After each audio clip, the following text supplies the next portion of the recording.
সংখ্যালঘুদের উপর যা যা কিছু হয়েছে, আমি আপনার এগুলি মুখস্থ, আপনি বিভিন্ন জায়গায় বলেন, আমি আর বারবার করে বলছি না। সেই মানে গত 7-8 বছরের মধ্যে রামু থেকে শুরু করে কুমিল্লা মন্দির ভাঙা, এই বছরও নানা ধরনের ঘটনা, আওয়ামী লীগের আমলে জমি দখল থেকে শুরু করে মানুষের প্রতি অত্যাচার।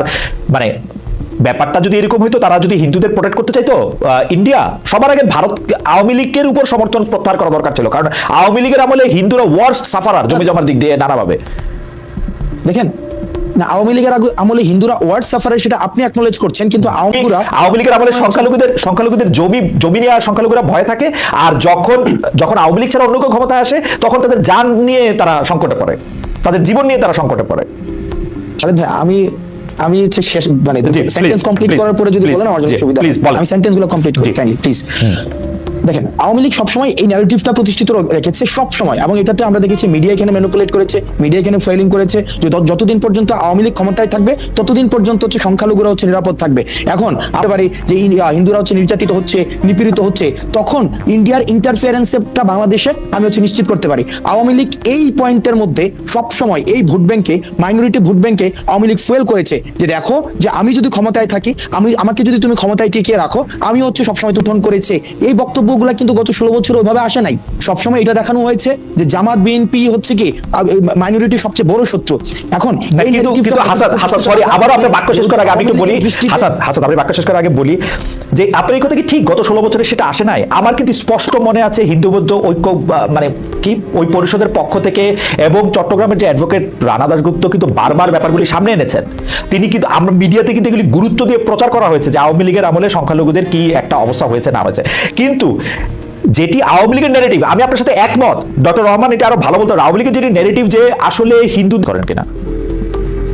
দেখেন, আপনি যেভাবে রানা দাশগুপ্তের কথাটা বললেন, ঠিক একইভাবে মোমেন সাহেব কিন্তু ভারতে গিয়ে বলে আসছে আপনারা আমাদেরকে ক্ষমতায় টিকিয়ে রাখেন, আমরা হচ্ছে আমাদের হিন্দুদের যে নিরাপত্তা বা মাইনরিটির যে শেল্টারটা, সেই বিষয়গুলো হচ্ছে আমরা সেখানে একটা সেফগার্ড হিসেবে আমরা ভূমিকা পালন করবো। এবং ইন্ডিয়ার যে অভিন্ন ভারতের যে একটা আইডিয়া রয়েছে, এবং সেখানে যে দেখা যাচ্ছে যে হিন্দুদের যে একটা বা আমরা দেখেছি মাইনরিটির যে একটা বিশাল ইয়া থাকবে, মানে ইনফ্লুয়েন্স থাকবে, সেই জায়গাটা নিশ্চিত করার ক্ষেত্রেও কিন্তু আওয়ামী লীগকে সবসময় ভারত একটা ডোর হিসেবে চিন্তা করেছে। মানুষ এই 16 বছরে ফেসিবাদের জায়গা থেকে আমরা আওয়ামী লীগ এবং ভারতকে কিন্তু সমার্থক শব্দ হিসেবে আমরা দেখেছি। অর্থাৎ আওয়ামী লীগের যত নেকেড ডিসিশন ছিল, যত ইলিগাল ডিসিশন ছিল, সেখানে কিন্তু আমরা ভারতকে দেখেছি ইলিগালি একদম নেকেডলি হচ্ছে সাপোর্ট দিয়েছে।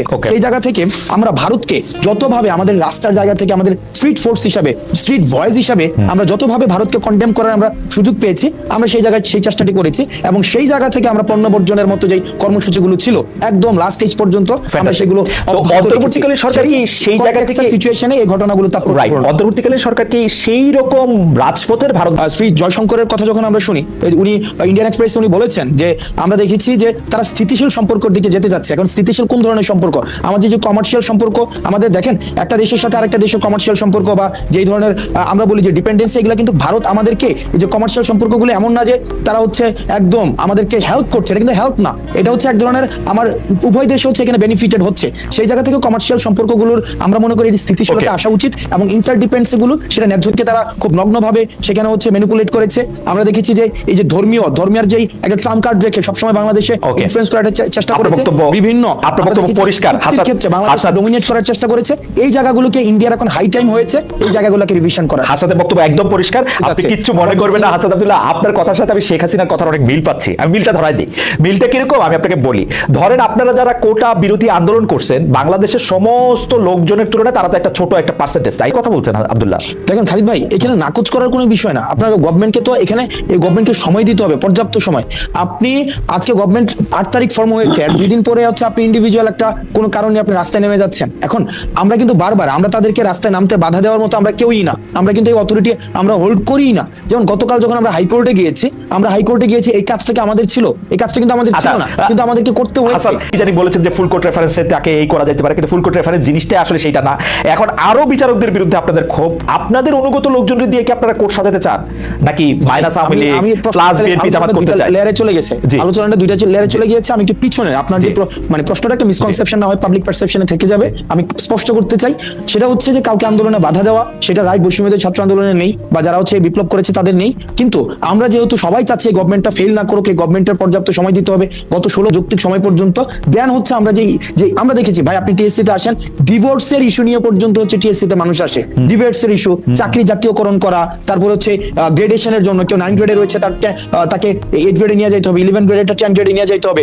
প্রত্যেক দিন এই পার্সোনাল ইস্যুগুলো নিয়ে কিন্তু আসে, এটা হচ্ছে একটা বিষয়। সুতরাং আমরা হাসিনার সুরে কথা বলছি না, অর্থাৎ গভর্নমেন্টকে যৌক্তিক সময় আমরা গভর্নমেন্টের সমালোচনা করি। আমরা গভর্নমেন্টকে যখনই দেখছি যে হচ্ছে প্রপারলি পাবলিক যে পারপাস রয়েছে, আমরা যেই স্বপ্ন নিয়ে হচ্ছে গভর্নমেন্ট এসেছিল সেটা যখন হচ্ছে না, আমরাও কিন্তু এই গভর্নমেন্টকে কিন্তু ব্যাপারটা এমন না যে ছাত্রলীগের মতো আমরা গভর্নমেন্টকে সবকিছুতে ব্লাইন্ডলি আমরা সাপোর্ট দিয়ে যাচ্ছি, ব্যাপারটা কিন্তু এমন না। যেটাকে কনস্ট্রাকটিভ ক্রিটিসিজমের মধ্য দিয়ে প্রপার ওয়ে ফাইন্ড আউট করা, সেটাই হচ্ছে আমাদের একটা কাজ।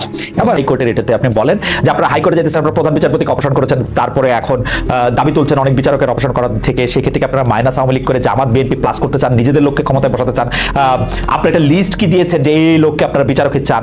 আপনাদের সাথে কি আলোচনা করে নিয়োগ দেওয়া হচ্ছে যে এই লোককে নিয়োগ দিতে হইলে কি আপনারা বলবেন যে না উনি আওয়ামী লীগ করে সেজন্য দেওয়া যাবে না? ব্যাপারগুলি কি এরকম, মানে আপনারা আর কি? ওকে খালেদ ভাই, আমি এই জায়গাটা স্পষ্ট করি। প্রথমত এই যে আমাদের ক্ষোভটা ছিল, এই দায়িত্বটা কার ছিল? এই দায়িত্বটা ছিল যেহেতু গভর্নমেন্টটা 2 মাসের বেশি ফর্ম হয়েছে, এই গভর্নমেন্টেরই কাজ ছিল যে এই 16 বছরে এই সরকারটাকে, এই একটা অবৈধ সরকারকে প্রতিষ্ঠিত করার জন্য আমরা আওয়ামী লীগ সরকার বিভিন্ন বিষয় তার নিজের মতো করে সাজিয়ে নিয়েছে। এখন দেখেন এই কাজগুলো ফ্যাক্ট ফাইন্ডিং কমিটি করে কাজটা কিন্তু ছিল যেটা আইন মন্ত্রণালয়, তারা যেহেতু করেনি, পরবর্তীতে একটা পর্যায়ে আমরা দেখলাম হাইকোর্ট প্রাঙ্গণে আবার খুনি হাসিনাকে পুনর্বাসন করার জন্য সেখানে হচ্ছে মিছিল দেওয়া হচ্ছে।